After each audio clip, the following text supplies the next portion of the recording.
اعوذ باللہ من الشیطان الرجیم بسم اللہ الرحمن الرحیم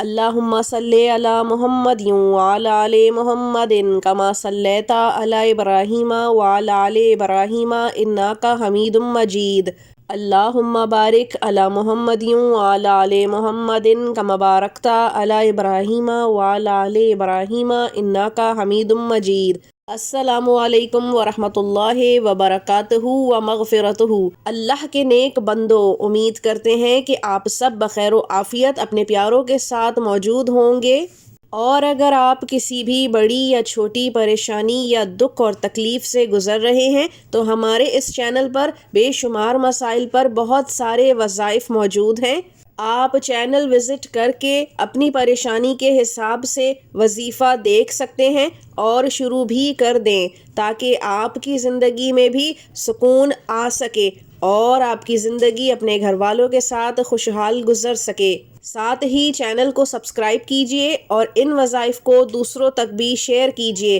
تاکہ ہم دوسروں کی زندگی میں بھی آسانی اور خوشیوں کا وسیلہ بن سکیں۔ معزز سامعین گرامی، ہم الحمدللہ مسلمان ہیں اور اس ناطے سے اسلامک کیلنڈر کو فالو کرتے ہیں، لیکن کیونکہ دنیا میں رہتے ہیں اور دنیا کے تمام معاملات کو اسی حساب سے لے کے چلتے ہیں، تو بہت سے لوگ انگلش کیلنڈر کو بھی فالو کرتے ہیں اور اسی مناسبت سے نیا سال بھی مناتے ہیں، یا پھر یوں کہہ لیجئے کہ اس کی چھوٹی سی ایک خوشی کا اظہار کرتے ہیں۔ اور نئے سال کی آمد پر ہمیں اپنی زندگی میں نئے طرح کے باب کھلنے، خوشیاں ملنے، ترقی ہونے، رزق میں اضافے کی امید اور اسی طرح باقی تمام زندگی کے معاملات میں بھی سدھار اور بہتری آنے کی خواہش اجاگر ہونے لگتی ہے، جو کہ ایک فطری عمل ہے، اور اس میں کوئی برائی بھی نہیں کہ انسان اس نئے سال کی شروعات اللہ تعالیٰ کے نام، اس کے کلام اور اللہ تعالیٰ سے اچھی امیدیں باندھتے ہوئے کرے۔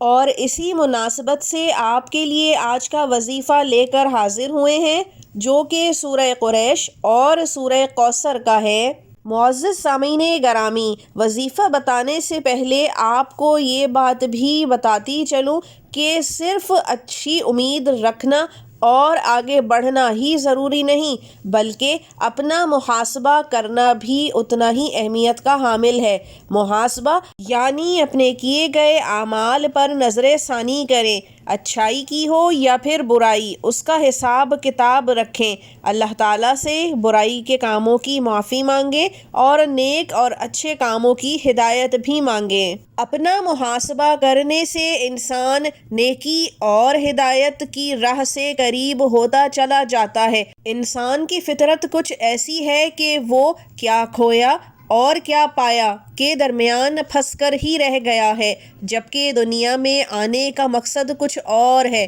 نیکی سے قریب اور بدی سے دور ہونا اور اپنا محاسبہ کرتے رہنا، تاکہ قبر میں اترنے کے بعد اور روز محشر حساب کتاب دینے میں آسانی رہے۔ اب آ جاتے ہیں اپنے وظیفے کی طرف۔ یوں تو یہ وظیفہ کسی بھی پیر کے دن کو کیا جا سکتا ہے، لیکن اگر نئے سال کی شروعات کے بعد پہلا پیر جو پڑے اس میں کر لیا جائے تو اس کے فضائل بہت زیادہ بڑھ جاتے ہیں۔ کرنا آپ نے یہ ہے کہ آپ نے ایک مٹھی چینی لینی ہے اور اپنے پاس رکھ لینی ہے، اور ظہر کی نماز پڑھ کر فارغ ہونے کے بعد آپ نے اول و آخر 11 مرتبہ درود ابراہیمی کو پڑھ لینا ہے۔ درمیان میں آپ نے پہلے 141 مرتبہ سورہ قریش پڑھنی ہے، اس کے بعد 100 مرتبہ یا رحمانو یا رحیمو کی تسبیح کرنی ہے،